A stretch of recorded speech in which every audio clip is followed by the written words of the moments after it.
Welcome back, everyone. It's your boy IQ MMA, and I'm back again with another video. Today, we're going to have a look at Jake Paul. We're going to have a look at his progression over the years, the skills and tactics he likes to use, and his future prospects within the sport of boxing. So, typically, when we have a look at the Paul brothers, we can firstly see that they are both big, athletic guys. Okay, I believe they both have a background in American football and wrestling. I did a lot of research into the Paul brothers' background in wrestling. I could only find Logan's, and I could see that Logan had wrestled in high school, and he also wrestled for a year whilst he was in Ohio State University, and that's quite an impressive feat. Just because Ohio State is a NCAA Division One institution, meaning that Logan was competing probably within one of the biggest divisions in America and competing against some of the toughest wrestlers that the American universities and the NCAA had to offer. So that's quite impressive, and it kind of shows Logan's athleticism.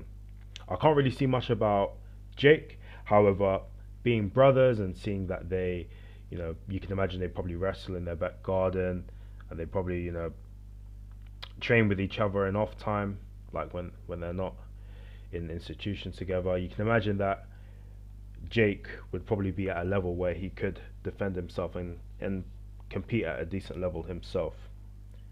So I have a look at his first fight against Deji, and a few things that I noticed was that Jake was punching with his arms, so he wasn't really using good technique. He wasn't getting his hips and his shoulders behind his punches. He had a really open guard. He didn't really keep his hands up, and he got bloodied, I think, within like the first 2 minutes of the first round. So again, not having his guard up, allowing himself to get bloodied. One thing that I did notice was that he had a very good jab, so quite similar to Logan.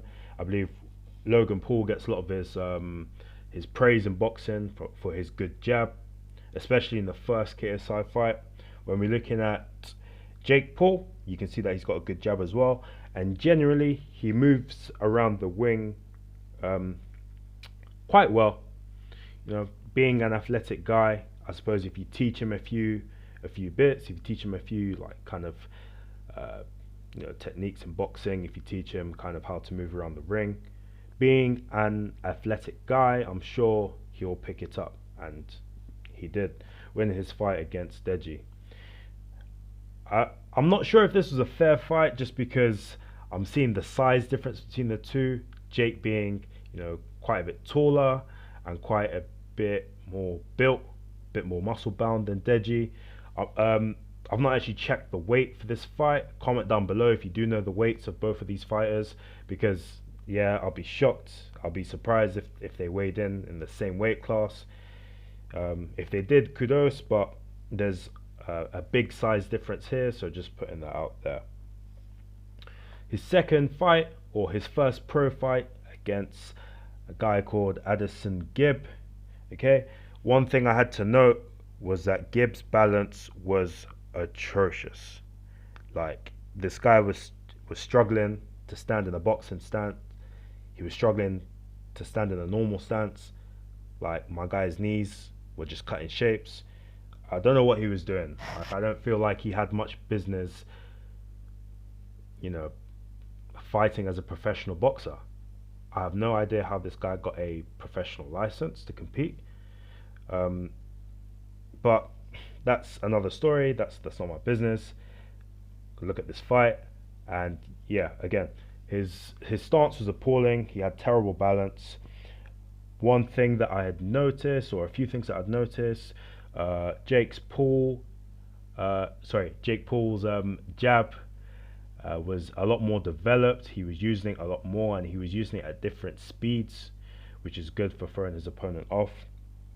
He also began to use a check hook. So every time Addison Gibb would come towards Jake, Jake would catch him with a nice left check hook, which I believe dropped him at one point as well. So that's good from Jake. It's a good improvement in his technique. Again, I believe he was bleeding, not having his hands particularly high. The reason why I say this is just because Jake is a novice. He's not been boxing for very long. He doesn't have a vast amount of amateur experience.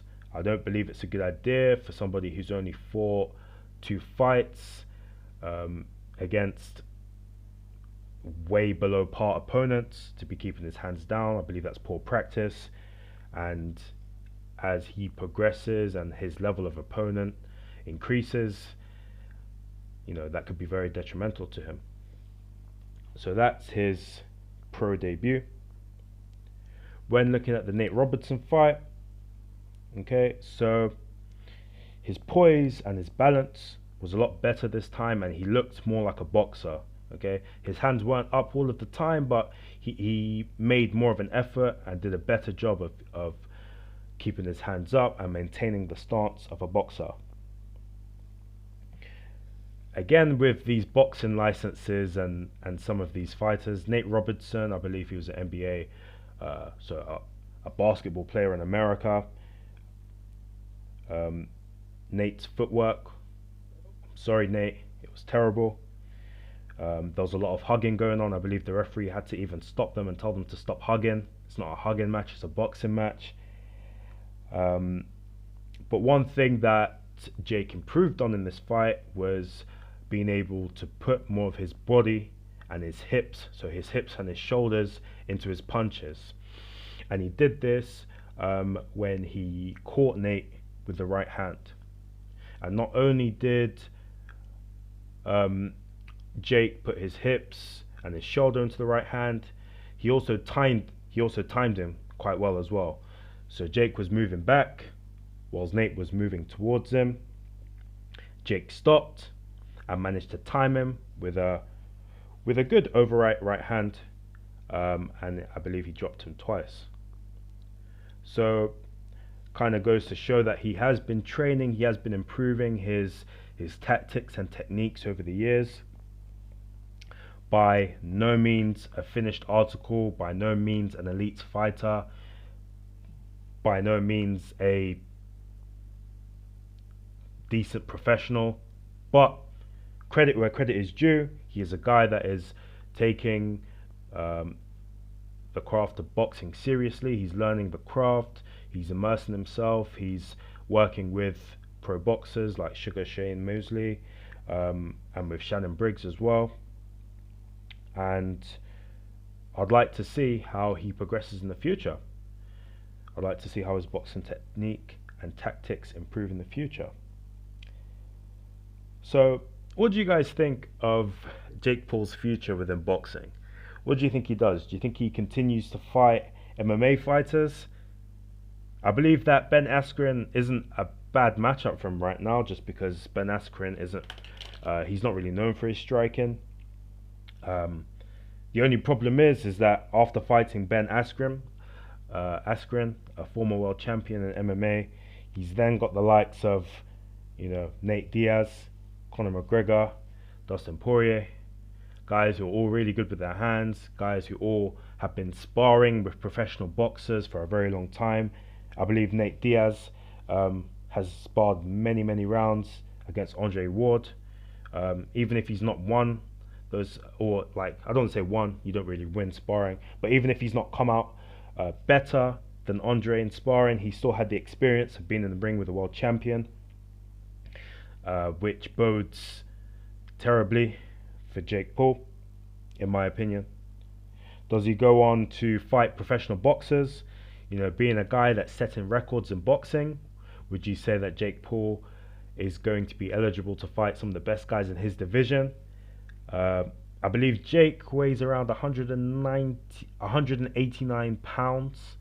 So if you can imagine, in boxing, he would either fight at cruiserweight, so he'd be fighting guys like Gassiev, Lawrence Okoli, Alexander Usyk, those that level of fighter, or would he be fighting at light heavyweight, so 175 pounds, where you've got the Khabib of boxing, Artur Beterbiev, and Bivol, and those guys are not to be messed with. They're the elite level of boxing, and could be very fatal for Jake Paul. Or does he go and continue to fight other YouTubers? So you got KSI there. KSI, a bit of bad blood with KSI beating his brother. And crazy enough, Jake and Logan are so crazy they might even fight each other. Brother versus brother. Let me know what you think in the comments down below. What do you make of Jake Paul? Do you think he has progressed? Do you think he has any other skills that I haven't mentioned? And what do you predict of Jake Paul's future within boxing and combat sports? Can you see him dabble in MMA? Thank you very much. It's your boy IQ MMA, and I'm done. Woos.